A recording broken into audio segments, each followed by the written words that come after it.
And welcome, everybody. I'm Alex Fullick. I'm your host for Preparing for the Unexpected. Today, we're going to talk about some actual real experiences. I know a lot of listeners, we all talk, and professionals, we all talk about what's going on with disasters, and we plan for them, and we have these plans and drills and tests. And sometimes it's good to get a different perspective from people who actually go through some of these situations. We see them on TV. We're seeing a lot of it, unfortunately, on TV right now with hurricanes and earthquakes that are occurring in Mexico and in the Caribbean. So I thought I'd reach out to some people I knew to get some firsthand experience on a disaster that they had recently, early this year. We are going to be talking to my cousin James down in Lismore, Australia, who earlier this year had some big floods. James, welcome to the show. Hello, how are you going? Oh, things are great here, and I understand the weather is nice down there, better than it is up here in Canada, I'm sure. Yeah, it's a pretty nice day today. Yeah, even though you're going into winter, you're going into summer. Yeah, we've just come into spring. Yeah. Yeah. Well, your winters are still better than our summers, so. Yeah. So yeah. let's talk about those floods that happened earlier in the year. When was that? February or March or April, somewhere down there? Yeah, it was my daughter's birthday. It was 31st of March. Oh, really? So a day we'll never forget. Yeah, not the best birthday I'm sure she wants to remember. No, we're okay, obviously, with our house and everything, but as far as Lismore as a town, it was a pretty big impact on the locals. Was it a storm or something tells me that it was a cyclone or a hurricane or something? Is that right, or remnants of one? Yeah, so it's the aftermath or the follow down of the Cyclone Debbie. So Cyclone Debbie hit far north Queensland, then moved its way down, and then we generally caught the tail end of it with just sort of the rain and the winds a little bit. No cyclonic weather as such. Well, and it's not the first time that Lismore's been hit by a cyclone. No, so Lismore, generally we have whenever there's a tropical cyclone move down, we generally get the end of it.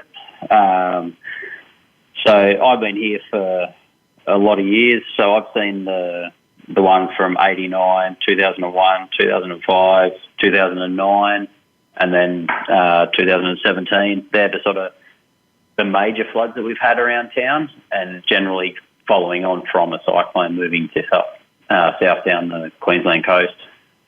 Oh, so you guys are susceptible to these storms when they come through, at least the big ones anyway. Yes. Yeah. And I remember when I was visiting you guys in Lismore a few years ago, one of your previous floods, we were standing on a bridge in the river underneath, which I'm assuming is the same river that flooded this time? Yeah, so Lismore has two. Lismore is sort of it's the catchment, I guess the joining for the Lester Creek and the Wilsons River. And so when you get two rivers meet that have had a lot of rain, Lismore's where it joins and floods, basically. So everybody around it just overflows its banks and everyone gets flooded. Yeah. So they come from different catchment areas, and then they merge there, and they come from up in the hills, up around Nimbin, and then also more coastal towards Bangalow. That all ends up back down into Lismore.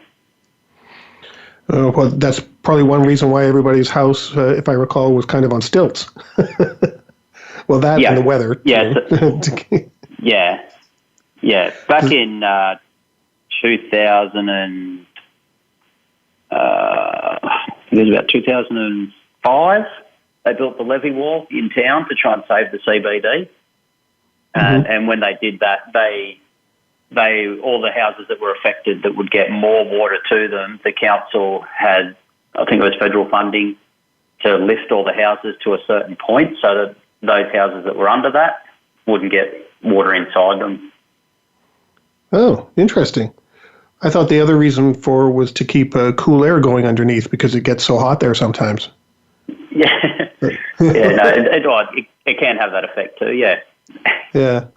Well, I remember standing on the bridge over one of the rivers. I'm not sure which one, and the river was about 20 feet below us. And at the top, beside the bridge, was a large telephone pole. And I remember your mom and you and everyone pointing out a marker near the top, saying that's how high the water was. And I just looked, yeah, and that had to have been like 50 feet deep. That was unbelievable how much water was there. I'm not sure yeah, which flood that was, but that was just incredible. yeah. And I know you guys on many of the posts, you have markers there.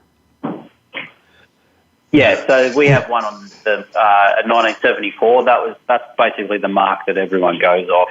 That was the 1 in 100 year flood that generally hits here, and it got to 12.1 meters, which is pretty significant from the normal level. And then the one this year got to 11.6, so it was only 500 mil lower than the biggest ever flood recorded in Lismore.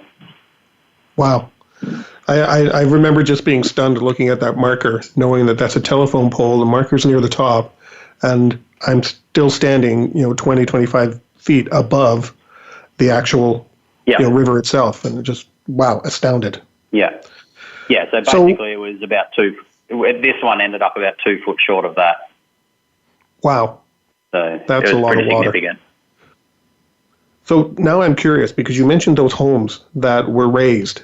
How were they affected? Were they safe with that measure put in place, or did they still flood out? They would have still had water underneath them, obviously. I couldn't get down into North Lismore or South Lismore to see the actual level that they got, but I know there was a lot of homes that still had, up to a foot of water through them. But then there was also a lot of homes that were saved. There was one of the guys that works for me. He got flooded into his house. He stayed there, and he was 3 treads of his steps from coming in. So, wow. Yeah. So the measures that some the got saved, some didn't. Yeah. Wow. So the measures that the council put in place all those years ago, for some people, it actually worked. Yeah, I think for the majority of people it worked. It was, I guess, they had to have a cut-off point, and then if some of the houses were still above that cut-off point, then they wouldn't have been lifted. So they would have still been out of the 1 in 10 year flood, but obviously they weren't saved this time. Yeah, I was just going to ask that. What about homes that weren't lifted? Homes and businesses. What happened to them? Yeah, so there was a lot of people. With the levee that was built in 2005, this is the first time it's ever been broken.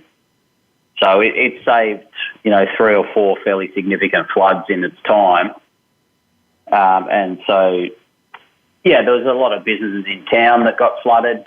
They all had the sirens going with it, letting all the people in the CBD know they were evacuating the CBD from Thursday night, I think, and then Friday morning they were basically telling everyone you got to get out because it's going to break the levee. Oh, so there was some warning when, as the storm came towards you guys and the levee is filling up, there was some warning to the town, letting them know that, hey, you may have to go. It wasn't just a thing, that like snap of a finger type thing. No, because Lismore's had a lot of significant floods. The SES and all the emergency services, they were all around telling everybody, you need to get out now. A lot of people did. A lot of people stayed and tried to save as much of their business and their belongings as they could. A lot of people saved a lot of stuff, and a lot of people just couldn't, where they couldn't get into town to lift all their belongings and everything.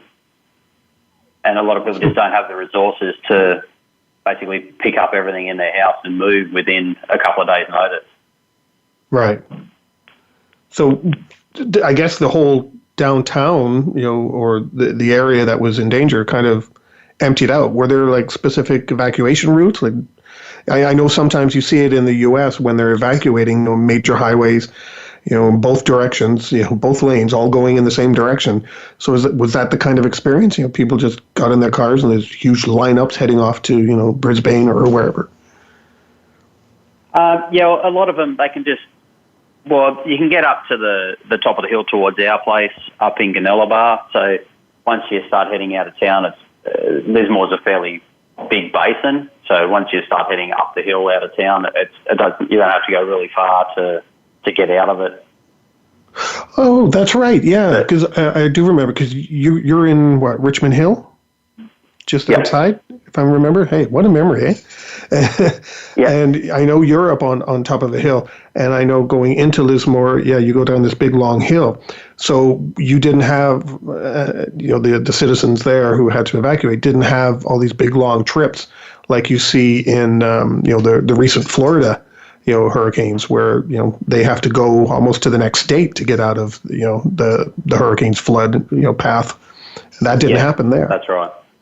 Oh, that's good. So pretty much once you got up out of the level where the water was going to get to, all the car yards with all their brand new cars and everything, there would have been probably, about 8 kilometres of cars just all lined up the sides of the roads because they have nowhere else to put them. So they've just drove them all out of town and parked them up. Some of them parked them on higher ground where they could. But I guess they wouldn't be very new cars if they didn't move them, eh? No. Yeah. There's one of the guys I know. He's one of the managers at a car yard not far from our business, and they just had to move all their customer cars, all their cars that they've got for sale. Empty their workshop, all their tools. So, but they reckon they were in the vicinity of $1.3 million that they've lost. Wow. So, a lot of that gets recovered with insurance. But, there's customer cars that they had where they've got an engine out of it or, parts out of it that they're waiting for. The parts can't get here, so they can't fix the car to get it out. And they end up losing customer cars, and there's just nothing they could do about it. Well, you bring up an interesting point when you said insurance. I'm going to come back to some of the business stuff in our next segment, but you brought an interesting point with insurance. If Lismore does experience all of these floods on a consistent basis, like you said, the early 70s, 2005, 2009, 2017. Is there a problem with insurance in Lismore, or because there are some companies now that say, oh, because you always do have a flood, we're not going to help you. We're not going to sign you up for any policies. Did that happen? Yep. Did that come to the surface down there? And are there continuing issues with that? Depending on the wording of your cover, obviously. But a lot of businesses, it's very expensive in the CBD to get flood insurance. Mm-hmm. But I'm pretty sure this ended up being classed as a natural disaster. So then it moves away from being a flood because it was just so much water so quick that it became a natural disaster. Okay. So it moves into a different segment of your insurance. But yes, flood insurance is hard to get or very expensive for anybody in the CBD where it floods. Yeah, I was wondering that because I know that's becoming a bit of a contentious issue in some of the areas that have been hit by floods and hurricanes and earthquakes right now. Insurance people, companies, they don't want to insure you. So I was just kind of curious about that when you brought it up. So it must be expensive for everybody. And if you don't have it, well, I guess you're just going to have to see what happens, right? Yeah, or pack up your stuff and get out and be prepared, which the majority of people were. So when the sirens started going off, is that when they started moving all these cars and people started leaving right away, or was there a mad dash basically at the last minute where it's just complete confusion and chaos? Or was it actually kind of organized, like, oh, here we go again type thing? Yeah, I think there was a bit of everything. People that have seen the floods, locals, they know. Friends of ours, they've got a clothing shop downtown in the CBD. They put out a shout out to a heap of friends, can you come help us pack up? This was on the Thursday, and then the Friday was when it peaked. So on the Thursday, they had a heap of people down there. They're just like, we're not going to risk it. We're just going to get everything out. And, if it doesn't come in, that's great. But if it does, we've just saved, $100,000 worth of stock. So They went down, they cleared all their shop out, and, their shop got water in it. So, so it's nice, for a few hours of packing up, it was definitely worth it for them. Well, it's nice to hear that other businesses I've people heard rallied around. Other businesses I've heard of. There was a bakery downtown. It peaked at 4:00ish in the morning. Apparently, they were still baking pies at 2:00. So it's just some people listened to the warnings and understood that it's going to go over, and took the precautions, and then some didn't, and they would have lost everything. And they end up losing their business or their homes or whatever the case may be, and you feel bad for them, but at the same time, it's, well, what did you think was going to happen? We're in an area that does get these every few years. That's right.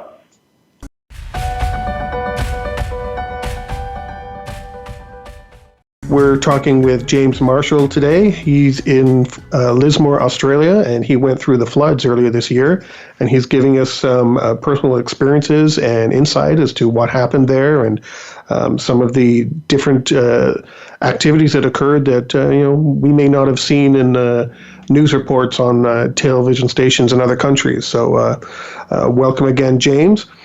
And in this segment, I'd like to talk to you about, what you do, your business and what you do, and how the floods impacted you, your own family, your employees, stories you may have heard from your own clients, and things like that. So, to start off with, can you tell us exactly what your business is and what you do? Yep. So our business is a wholesale food and beverage distribution business.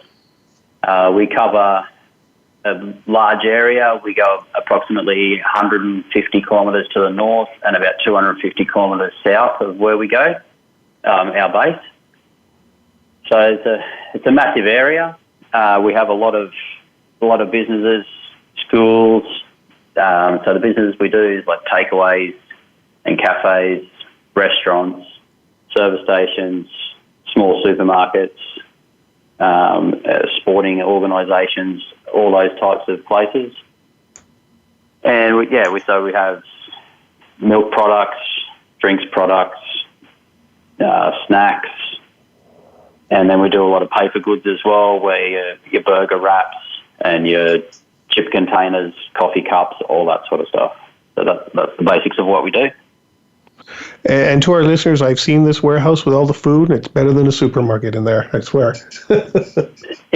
Yeah, kids love it. Oh, I know they do.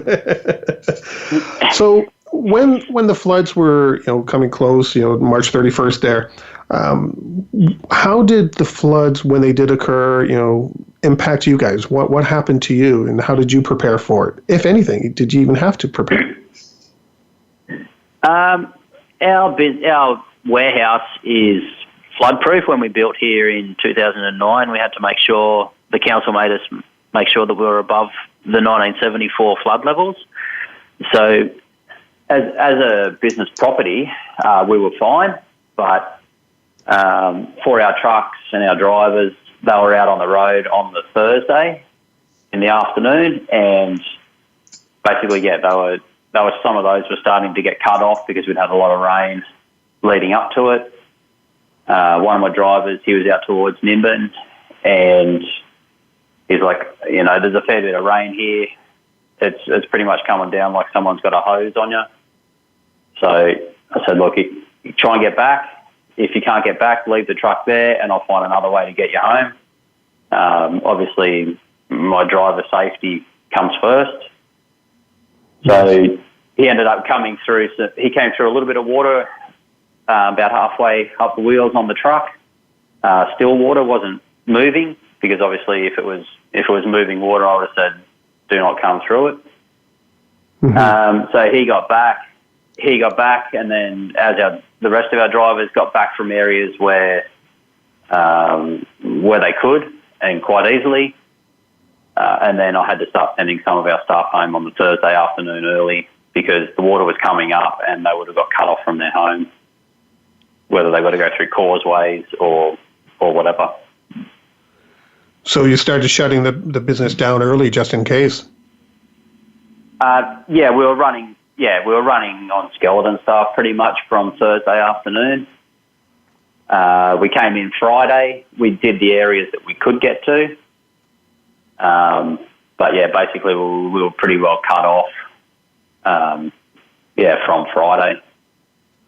Was there any communications? Did you have to send out some sort of a message to anybody, clients, customers, saying that, hey, we're not going to be able to get to you today, until I put a few posts on our Facebook page so that our customers that are on there could see, and then I just kept updates on there as well. Obviously, basically Friday. Once we left here, we couldn't get back in Saturday. The water went down enough on the Sunday, so I came through Sunday. I came in and packed a heap of stuff up, put it into the back of our trucks because our power had been cut. So that was all loaded into the back of our trucks because they have the fridge motors on those for all our refrigerated stock run themselves without power.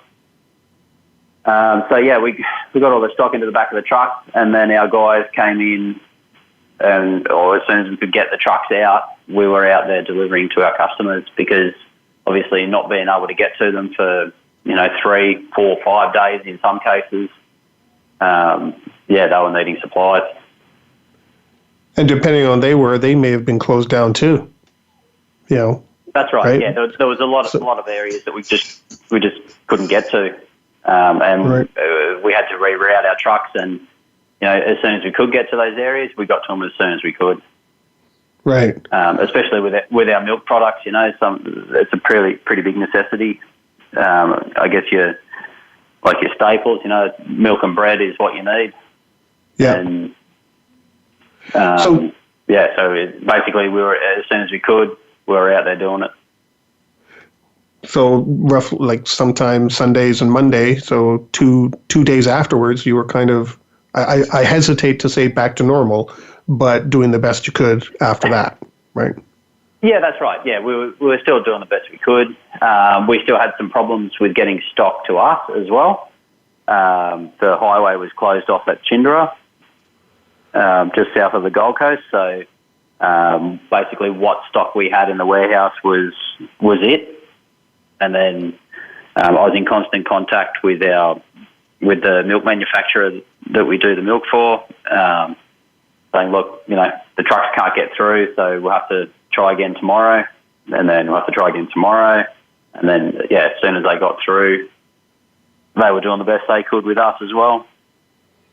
Oh, so everybody was impacted, because I was actually going to ask that, that you can't go anywhere to do your deliveries, because other companies, you can't get there, and other companies are suffering too.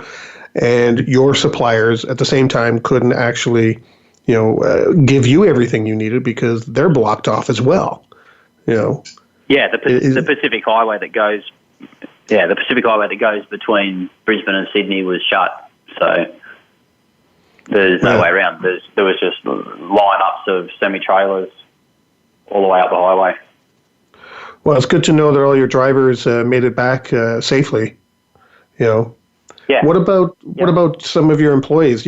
I know you were saying the Thursday and the Friday, you were already at skeleton staff. Were you, when you started to get up and running, were there some staff who still, were impacted? It's terrible to ask, but impacted worse than others and couldn't come back right away. No, there was none of our staff's houses were affected. One of our guys, he was down in South Lismore at the time.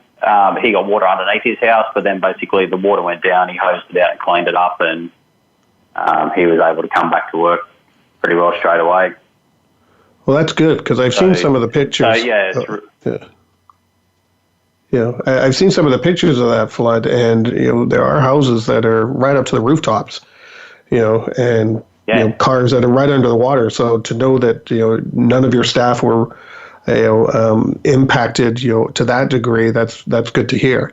And it's also good to hear that you as the company leader realized what the potential danger could be and let people go when or if they needed to. Yeah, that's right. Yeah, that's a strong leader there, James. Yeah, well, at the end of the day, we're just selling a bit of stuff to some people, and everybody has you got to look after the families of the people that are here. So. Yeah, and I guess having that previous experience, 1974, 2005, 2009, you kind of get that feeling already. It's like, well, we don't know if this is that 100-year flood or not. So, I'd rather everything be safe than end up being sorry, Yeah, that's right. And we didn't know what it was going to do either, because once it broke the levee wall in town, over South Lismore where our business is, once you cut off, you cut off. So the only thing that I did here is lift our server, lift a few computers, and that was pretty much it. And whatever happens was going to happen, So if you had no power and you went in there Sunday, I think you said, to put dairy products and other things in the back of trucks, how did you do that? Yep. If you had no power? Our forklift is gas. So we opened the doors up and then transferred it into our trucks with manual pallet jacks and our gas forklift. And then just left them running until whenever? Yeah, and then the truck, that's right. We just turned the fridge motors on the trucks and left them running. Oh, that's good. So you didn't lose anything, right? No product? We lost a little bit of stuff, but we couldn't save everything, because obviously a warehouse full of stock is not going to fit into the back of 4 trucks. Right. The four trucks that could carry that stock. So we did lose a bit with stock. And then the flow on after that, we lost a fair bit of turnover, which means we lost a fair bit of GP. So we did struggle a little bit for a while. Mm-hmm. It pretty much has got back to normal. There's still maybe 1 or 2 shops in town that haven't reopened, because it's broken them. I read about that earlier today. There was something about the business center in Lismore is still upset with the council and some other areas, because there's 18% of businesses are not open yet and or will close now. So I haven't read that article, but I know there is a few businesses not reopening, whether that's due to they were only just struggling to survive as it was, or they were looking to close down soon, or I don't know each individual business's circumstances. So it could, I guess, whether they had insurance as well, I suppose. Oh yeah. Okay, I was kind of curious. I was going to ask you about that. Insurance money. Yeah, that's good, because I was wondering about that. I went, are they closing down because they're still flooded, or there's still something there? But you brought up some good points there. That it could actually be for other reasons. They could have been close to closing their doors already, or selling their business, whatever the case may be. So I was just kind of curious to know why then people are angry that this is happening. But then that's right. Yeah, so like I say, I can't comment on each person's individual circumstances. So without knowing the full story of whoever is upset with the council, that's not for me to comment on. Yeah. Okay, that's fair enough. Okay. But I think that the council and the SES did a really good job. The couple of days after, they closed the whole CBD down to cars, and then they just went in there with bobcats and tip trucks, and they just loaded all the rubbish into the back of the trucks, and they took it away. It was a really quick and really efficient way to do it, and they just cleaned it out, and then some of the cafes that we supply downtown, they just said that the community spirit in the CBD was really good. Everyone was chipping in and helping each other out. If you got your shop cleaned up quicker, then you'd go and help your mate next door. And they said it was really good. Well, that's good, because I was actually going to bring that up in the next segment. So let's just talk about that for a little bit. Was those, the Bobcats, and were all, I assume that all those emergency response were already on alert, before the actual flood on Friday, right? Yeah. They were already getting people out of it, people that had got cut off and couldn't get to safety. Their house was going to be flooded, and they were stuck there.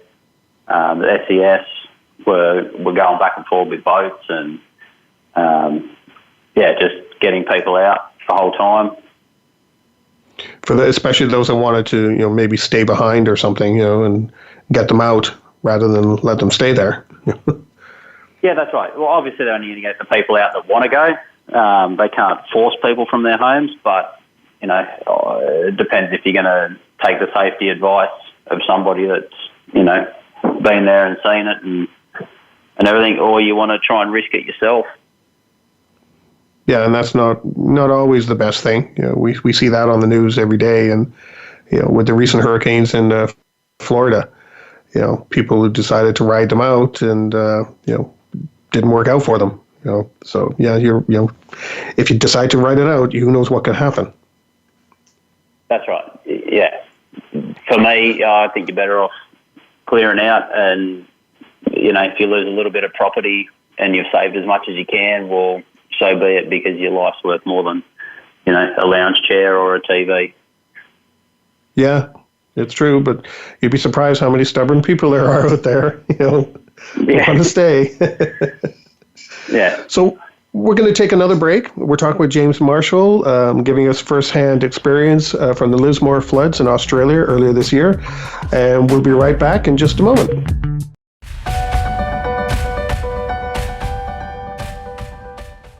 And welcome back to Preparing for the Unexpected.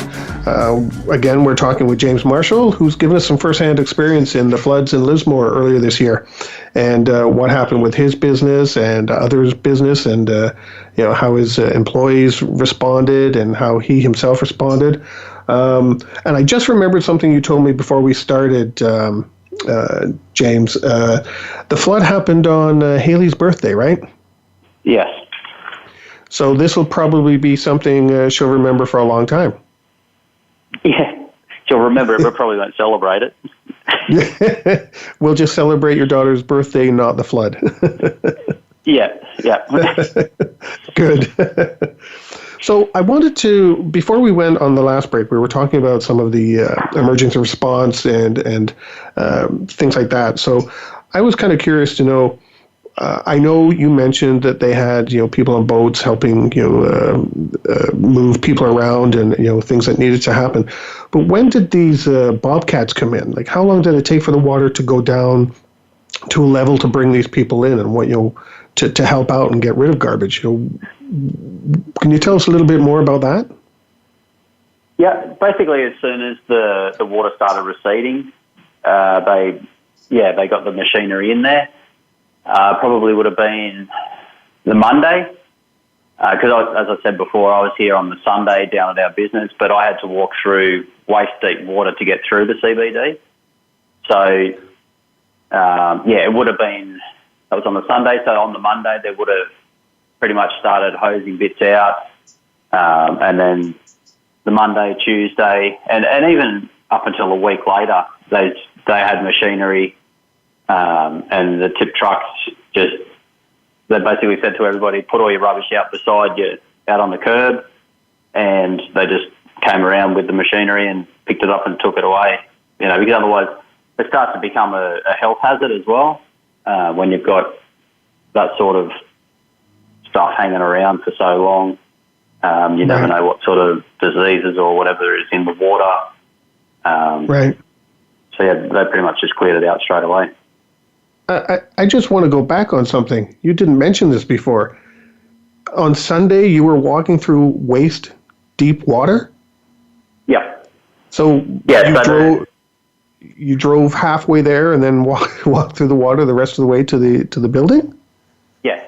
Wow. Yeah, so I drove down. I got as close as I could with my car, so we probably walked, me and one of my mates, he owns a business in South Lismore as well, and then one of our other friends that was coming down to help clean up. We walked through about 2 kilometres of waist-deep water, and, you were kicking stuff in the water, and it was, just, it was one of those things we pretty much had to do to get over here to start the cleanup. So they let you do that? They didn't try to stop you or anything, or? No, when the water was coming up, I tried to come over, but the SCS said, "Look, we're not taking anybody across the river. The water's moving way too fast," and they weren't going to risk obviously themselves or me. They said they could get me to the main bridge, but then we can't take you any further than that. So on the Sunday, it was, the water obviously started to recede by then because it was Friday night through the night at peaks. They have pumps at the down where the levee wall, where it's built to break, where it comes over. The pumps failed there, so they couldn't pump all the water out of town. So they already had some pumps coming up from Sydney as well. So I'm just surprised. Weren't you a little worried about walking through some of that water? I know I'm being a typical North American here. We always hear the stories of the snakes and animals, that Australia has. Did you feel even the slightest little bit nervous walking through all that water? No, not really. It was just like walking through creek water. Oh, okay. It was pretty dirty, but obviously you want to get through it as quick as you can, and we were walking on the highest point in the road that we could. And then you just keep all your stuff that you need up above the water, so like your phone and your keys and all that sort of stuff. I put it all in a Ziploc plastic bag so that if I tripped on something, it wouldn't get wrecked. Well, I'm glad no one tripped and got hurt. That's the main thing. Yeah, right? yeah, sure. Yeah. And then it's surprising, where the levels are in the roads, and you see some businesses you think, oh, that would go away under, and it didn't, and then others, they stayed right out. But even doing that walk through town, you just see, you can just tell the businesses that, have just managers in there, and whether the big corporations, they just say, just get out, leave the stock there. You're walking through, there's a clothing chain, there was white T-shirts hanging on the rack still that were brown halfway up them, and then the top half was still white, and racks and racks of shoes, and just, you just think, what a waste. Like, all they would have have done on the Thursday was just pack a bit of stuff up, try and save something, but they just, to me, it looks like they've gone, okay, you need to get out. They just shut the doors and walked away. Yeah. Well, sometimes, I guess that's what they felt, right? It's safer. I as a person are more important than this white T-shirt hanging in the window, right? So, You know, Yeah, that's like right. like you said earlier on, you know, you're more concerned with your staff than anything else. So, you know. So, yeah, sorry about that. I digressed, you know, but when you mentioned walking through the water, I just kind of wanted to hear a little bit more about that. Yeah. So, next, I'm kind of wondering, where are things now? You know, what's happening in Lismore now? What happened since? You know, has anything changed? You know, we mentioned the 20, possibly 20% businesses not opening, you know, but for whatever reason, you know, so what's the feeling Lismore now, and how are things, you know, what's it like there now after the floods? I think it's still the shops that are open and everything. You know, I think the town vibe is still fairly good. There was a lot of businesses in the CBD. They started up a campaign for Restart the Heart. So, you know, where they're encouraging people to shop downtown and you know, get involved and help these businesses get back on their feet. Basically, you know, shopping in the CBD. Yeah, there's heaps of shops around the CBD with a love heart stuck in their window. They were doing offers and everything like that to get people to shop back downtown. Only yesterday we had the Lismore Cup, so it was the biggest horse racing meet of the year for us. They reckon that was a really successful event for them. There's about 6,000 or 8,000 people over there, so it's, good. Yeah, I think in general, or from my perspective, I think the town has obviously survived it and started rebuilding, and you know, is pretty well over it. The rebuilding, does that mean the levee has been you know, repaired as well, and you know, things kind of back to normal in that respect? No, the levee wasn't damaged. Just rebuilding is in, you know, just getting the positivity going. There was a few businesses that obviously needed repairs. There was a Subway takeaway sandwich bar in town that only reopened yesterday or the day before. So they had, you know, I think they had insurance dramas waiting for the landlord to get the property fixed so that they could reopen their business and back to health and safety stuff. Right. So, but yeah, I think in general the vibe's pretty good around town. Well, that's good to hear, because you know, especially how you're complimenting, you know, the emergency responders and the town, because a lot of times you don't hear that. You hear a disaster and everyone just complains, oh, you know, groups didn't do this and that town didn't do this, and you never hear the positive things. So it's kind of interesting, you know, to hear a different perspective for a change. Well, you know, whinging about stuff is not going to get you anywhere, is it? You just need to get on with it. And you know, for us, we had to cop it on the chin with the turnover and profits that we lost. But you just got to move on. And you know, we lent a couple of trucks out to people that have businesses in town that, you know, they needed to get some stuff out. So. Oh, really? So you let, like, this is before the flood? You rented out some trucks? Before. Lent out? Yeah, before the flood, yep. We lent out 2 trucks, and, you know, if there was anyone that needed help getting stuff out of town, I was offering that as well, so. Wow, I didn't know that. Yeah. So what, did you post something on Facebook, or you just get to, you know, tell friends or tell anybody who needs it? You know, how'd you do that?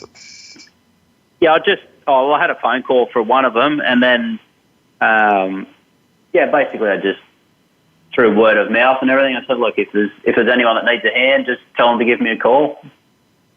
So, you know, you only have to let a couple of people downtown know if they need a hand or not. Yeah. You know, obviously we had to look after ourselves first with our stock and business, and then after that, if anyone needed help, we were prepared to help. So you helped. You were actually a part of one of those teams that were helping others. You know, you weren't just impacted by the flood. You were actually helping others, you know, prepare and get ready for when it did occur. Well, that's good. Yeah, pretty much. that because you obviously have a positive attitude. It's coming across quite clearly. In responses.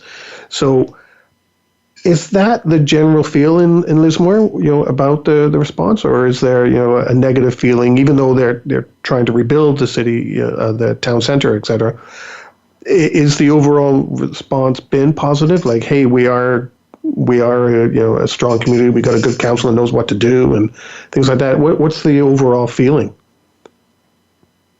Yeah, I think it's fairly positive. There was a few days after it all happened. I went over to a meeting over at the university.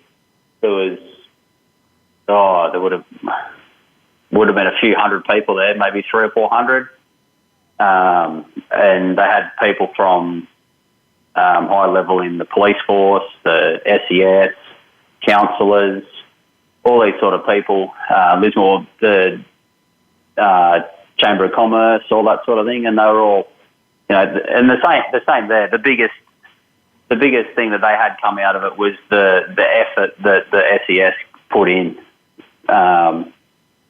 working 24/7 for basically 5 days straight.